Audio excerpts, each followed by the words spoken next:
Hi viewers, welcome to my channel study with UV. TS ఐసెట్కి సంబంధించి మనకైతే mock test రాయడం అనేది చాలా ఇంపార్టెంట్.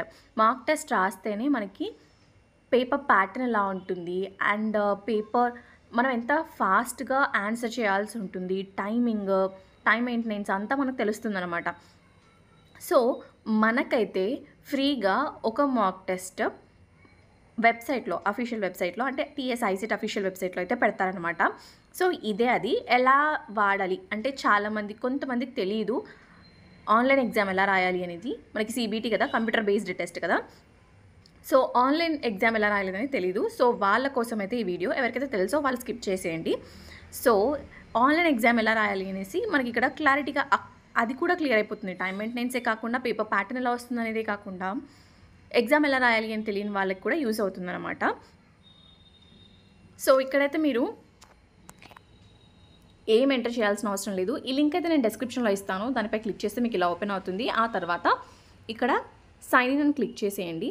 సో సైన్ ఇన్ అని క్లిక్ చేసిన తర్వాత మీకైతే ఈ విధంగా ఓపెన్ అవుతుంది. మీకు ఎగ్జామ్లో కూడా, ఫైనల్ ఎగ్జామ్లో కూడా మీకు ఇలా ఇన్స్ట్రక్షన్స్ అయితే వస్తాయన్నమాట. సో ఇన్స్ట్రక్షన్స్ అన్నీ చదివాక మనం నెక్స్ట్ అనే ఆప్షన్పై ఇక్కడ క్లిక్ చేస్తే ఇలా ఓపెన్ అవుతుంది. సో ఇక్కడ మనకి అదర్ ఇంపార్టెంట్ ఇన్స్ట్రక్షన్స్ అని ఉంటాయి. అంటే ఎన్ని క్వశ్చన్స్ ఉంటాయి, మనకి ఎన్ని క్వశ్చన్స్కి ఎన్ని మార్క్స్, ఎంత టైం, అదంతా ఇస్తారు. అదంతా చూసిన తర్వాత ఇక్కడ మనకి ఒక చెక్ బాక్స్ కనిపిస్తుంది కదా. సో దానిపై అయితే క్లిక్ చేయాల్సి ఉంటుంది. సో ఆ చెక్ బాక్స్ పై క్లిక్ చేసిన తర్వాత ఐఎమ్ రెడీ టు బిగిన్ అని క్లిక్ చేయాల్సి ఉంటుంది. సో ఫైనల్ ఎగ్జామ్లో కూడా సేమ్ ఇదే విధంగా ఉంటుంది ప్యాటర్న్. అండ్ ఇది నేను మొబైల్లో చూపిస్తున్నాను కాబట్టి మీకు ఈ విధంగా ఉంది. అదర్వైజ్ కొంచెం పెద్దగా బిగ్ స్క్రీన్ ఉంటుందన్నమాట.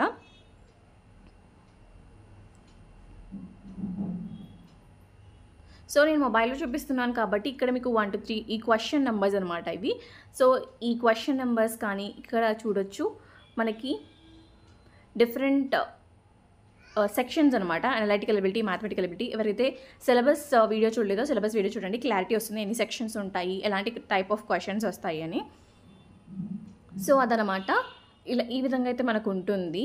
సో ఇవన్నీ మనకి ఏంటంటే రైట్ సైడ్ ఉంటాయన్నమాట. ఈ క్వశ్చన్ నెంబర్స్ అన్నీ అండ్ ఈ సెక్షన్స్ ఇవన్నీ మనకి రైట్ సైడ్ ఉంటాయి కంప్యూటర్ స్క్రీన్ మీద. అయితే ఇది ఫోన్లో కాబట్టి ఇలా. అండ్ ఇక్కడ మనకి పైన టైం లెఫ్ట్ అని చూపిస్తుంది చూడండి, 1:49 ఇలా. సో మనకి 150 minutes టైం కాబట్టి మనకి ఇలా అయితే చూపిస్తుంది అనమాట. అంటే మనకి డిక్రీజ్ అవుతూ వెళ్తుంది అనమాట టైం. లాస్ట్లో 0 వచ్చేస్తుంది. సో అది మనం టైం అక్కడ చూసుకోవచ్చు. సో ఇక్కడ వచ్చేసి మనకి question number 1.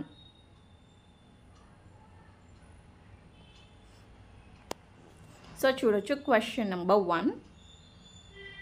So for example మనం క్వశ్చన్ నెంబర్ 1కి ఆన్సర్ ఆప్షన్ 2 అనుకుంటే దానిపైన మనకి మౌస్తో క్లిక్ చేయాల్సి ఉంటుంది. మనకి కీబోర్డ్ ఇవ్వరు. సో కీబోర్డ్తో ఏం అవసరం ఉండదు మనకి ఫైనల్ ఎగ్జామ్లో. మౌస్తో మనం దానిపై క్లిక్ చేస్తే సరిపోతుంది. అండ్ క్లిక్ చేయడమే కాకుండా సేవ్ అండ్ నెక్స్ట్ అని కింద ఉంది కదా. సో సేవ్ అండ్ నెక్స్ట్ మీద క్లిక్ చేయాల్సి ఉంటుంది. సేవ్ అండ్ నెక్స్ట్ మీద క్లిక్ చేస్తేనే మనకు ఆప్షన్ సేవ్ అవుతుంది అనమాట. సో వన్స్ మనకు ఆప్షన్ సేవ్ అయింది అంటే ఇక్కడ మనకి 1 దగ్గర గ్రీన్ కలర్ మార్క్ ఉంది చూడండి, గ్రీన్ కలర్గా మారింది చూడండి. అంటే మనం ఆన్సర్ చేస్తే గ్రీన్ కలర్లో చూపిస్తుంది అనమాట. మనం ఆన్సర్ చేయకపోతే ఇలా రెడ్ కలర్లో చూపిస్తుంది అనమాట. ఫర్ ఎగ్జాంపుల్ నేను ఇది 2 స్కిప్ చేసి 3కి వెళ్ళిపోయాను. సో 2 నాకు రెడ్ కలర్లో కనిపిస్తుంది. ఎందుకు అంటే నేను అది ఆన్సర్ చేయలేదు కాబట్టి. ఫర్ ఎగ్జాంపుల్ నేను మళ్ళీ 2కి వెళ్ళాలి అంటే 2 పై క్లిక్ చేయొచ్చు. ఆ నెంబర్ పై క్లిక్ చేస్తే మనకు వస్తుంది. సో ఇక్కడ ఏదైనా ఆప్షన్ పెట్టాను. సో గ్రీన్ కలర్ కనిపిస్తుంది అనమాట. సో ఇదే విధంగా మనమైతే చూసుకోవచ్చు. అండ్ ఇంకొకటి ఏంటి మనకి అంటే మార్క్ అండ్ రివ్యూ అని చూడండి. ఫర్ ఎగ్జాంపుల్ నాకు ఆన్సర్ క్లియర్గా తెలీదు, బట్ ఏదో ఒక ఆన్సర్ ఇప్పుడు పెడుతున్నాను. లాస్ట్లో టైం ఉంటే నేను ఆన్సర్ని చెక్ చేసుకుందాం అనుకుంటున్నాను. సో అలాంటి టైంలో మనము ఇలా ఒక ఆప్షన్ పైన మీకు అంటే ఏది కరెక్ట్ అనిపిస్తుందో ఆప్షన్ పైన క్లిక్ చేసి ఇక్కడ మన కింద mark for review and next ఉంది కదా, దానిపై క్లిక్ చేయొచ్చు. సో అలా క్లిక్ చేస్తే ఇక్కడ మీకు violet colour and green dot చూపిస్తుంది కదా. సో ఆ విధంగా అయితే మనకు చూపిస్తుంది అనమాట. అది mark for review and next అనమాట. అంటే ఆ విధంగా mark for review and next పెట్టినవి మనకి సేవ్ అయిపోతున్నాయి ఆటోమేటిక్గా. అది ఆన్సర్ చేసినట్టే. మీరు ఒకవేళ లాస్ట్లో టైం సరిపోలేదు, మీరు అది చెక్ చేయలేదు, మళ్ళీ ఆ థర్డ్ వన్ చెక్ చేయలేదు, సేవ్ చేయలేదు, అయినా కూడా సేవ్ అయిపోతుంది ఆటోమేటిక్గా. ఎందుకు అంటే mark for review and next పెట్టారు కాబట్టి. అండ్ ఇంకొక ఆప్షన్ కూడా ఉంటుంది మనకి, జస్ట్ ఏం మార్క్ చేయకుండా mark for review, I mean answer చెయ్యకుండా మీరు రివ్యూకి పెడితే ఓన్లీ వైలెట్ కలర్లో మాత్రమే చూపిస్తుంది. ఆన్సర్ పెట్టి రివ్యూకి పెడితే ఇలా violet colour and green dot చూపిస్తుంది అనమాట. సో మీరు ఆన్సర్ చేయకుండా రివ్యూకి పెడితే మీకు ఆన్సర్ చేయలేదు కాబట్టి దానికి ఒకవేళ మీరు రైట్ ఆన్సర్ అనుకున్నా కూడా మీరు పెట్టలేదు కాబట్టి రాంగ్ అవుతుంది అనమాట. ఇక్కడ mark for review and next అని పెట్టినప్పుడు మీకు అనిపించిన ఆన్సర్ పెడతారు కాబట్టి అది సేవ్ అయిపోతుంది. ఒకవేళ ఆ ఆన్సర్ కరెక్టే అయ్యి ఉంటే, మీరు అనుకున్న ఆన్సర్ కరెక్టే అయ్యి ఉంటే ఆన్సర్కి మార్క్స్ కూడా పడతాయన్నమాట. సో ఇదనమాట. సో ఇప్పుడు ఒకవేళ మీరు లాస్ట్లో టైం ఉంది, ఆ మార్క్ ఫర్ రివ్యూ పెట్టిన దాని మీదకి వెళ్ళి, సో ఒకవేళ ఆన్సర్ అదే అనిపిస్తే అక్కడే అలాగే ఉంచండి. లేదు సెకండ్ వన్ ఇప్పుడు వేరే ఆన్సర్ అనిపిస్తే వేరే ఆన్సర్ పెట్టి సేవ్ అండ్ నెక్స్ట్ పెడితే, సో చూడండి ఇప్పుడు మళ్ళీ గ్రీన్ కలర్గా చేంజ్ అయిందనమాట. సో ఈ విధంగా అయితే మీరు చేస్తూ వెళ్ళొచ్చు. అండ్ లాస్ట్లో సబ్మిట్ బటన్ క్లిక్ చేయాల్సిన అవసరం ఏం లేదు. ఇన్స్ట్రక్షన్స్ అయితే క్లియర్గా చదవండి. సబ్మిట్ బటన్ ఆటోమేటిక్గా సబ్మిట్ అయిపోతుంది.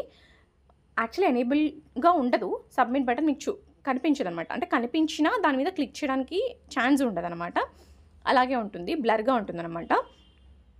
సో మీ లాస్ట్ టైం 0 అయిపోయింది అంటే ఆటోమేటిక్గా సబ్మిట్ అయిపోతుంది. మీకు ఒకవేళ ఎనేబుల్ అయ్యి సబ్మిట్ చేయాలని ఏమన్నా రూల్స్ ఉంటే చేయొచ్చు, బట్ మోస్ట్లీ ఆటోమేటిక్గా సబ్మిట్ అయిపోతుంది అనమాట. మనకు అలాంటి రూల్స్ ఏం లేవు. ఆటోమేటిక్గా 0 వచ్చింది టైం అంటే ఆటోమేటిక్గా సబ్మిట్ అయిపోతుంది. సో ఇలాగా మనం అన్నీ ఆన్సర్ అయితే చేయొచ్చు. అండ్ సెక్షన్స్ మారాలి. ఫస్ట్ నేను అనలిటికల్ ఎబిలిటీ చేయను, వేరే సెక్షన్ చేస్తాను అంటే, ఫర్ ఎగ్జాంపుల్ నేను కమ్యూనికేషన్ ఎబిలిటీ ఫస్ట్ చేస్తానంటే కమ్యూనికేషన్ ఎబిలిటీ ఫస్ట్ క్లిక్ చేసి ఆన్సర్స్ అన్నీ చేసుకొని నెక్స్ట్ వేరే సెక్షన్కి వెళ్ళొచ్చు. ఇందులో సగం ఆన్సర్స్ చేసి వేరే దానికి వెళ్తా అన్నా కూడా మీరు వెళ్ళొచ్చు అనమాట. సో అది మీ ఇష్టం. మనకి ఇక్కడ సెక్షన్ వైజ్ టైమింగ్స్ ఏం లేవు, ఈ సెక్షన్కి ఇంత అని. సో మీ ఇష్టం వచ్చినట్టు ఆన్సర్ చేయొచ్చు. బట్ లాస్ట్లో మీరు అన్నీ ఆన్సర్ చేశారా లేదా, అన్ని గ్రీన్ కలర్లో ఉన్నాయా లేదా చెక్ చేసుకోవాలి. సో ఇదన్నమాట. సో మనకి ఈ ఫోన్లో కాబట్టి ఈ విధంగా కనిపిస్తుంది. ఒకవేళ కంప్యూటర్ స్క్రీన్ మీద అయితే మాత్రం ఈ పైన కనిపించే క్వశ్చన్ నెంబర్స్ అండ్ సెక్షన్స్ ఇవన్నీ మనకి రైట్ సైడ్ ఒకే దగ్గర కనిపిస్తాయి అన్నమాట. అండ్ ఈ save and next submit button కూడా మనకి కింద కనిపిస్తాయి అనమాట, బాటంలో. సో ఇదన్నమాట ఎలా రాయాలి అనేసి ఎగ్జామ్, సిబిటి ఎగ్జామ్. సో ఆన్లైన్లో ఇంకేమైనా డౌట్స్ ఉంటే కమెంట్ సెక్షన్లో కమెంట్ చేయండి, నేను ఖచ్చితంగా రిప్లై ఇవ్వడానికి ట్రై చేస్తాను. అండ్ ఇంకొకటి చెప్పొచ్చేది ఏంటి అంటే, ఒకసారి అయితే మాక్ టెస్ట్ అయితే రాయండి. ఎందుకంటే మాక్ టెస్ట్లో ఏ విధంగా అయితే ఉన్నాయో క్వశ్చన్స్ అదే విధంగా అదే ప్యాటర్న్లో అయితే మనకి ఇస్తారనమాట. మోస్ట్లీ 70% మనకు అలాగే అదే ప్యాటర్న్లో వచ్చే ఛాన్సెస్ ఉంటాయి కాబట్టి ఆ మోడల్ ఎక్కువ ప్రాక్టీస్ చేయడానికి ట్రై చేయండి. అవే వస్తాయని మాత్రం చెప్పను, బట్ ఆ మోడల్లో కొంచెం ఎక్కువ ప్రాక్టీస్ చేయడానికి ట్రై చేయండి. So I hope you like this video.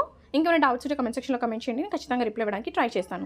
So for more videos and updates please to subscribe my channel and like, share, comment on this video. Thanks for watching and also share with your friends.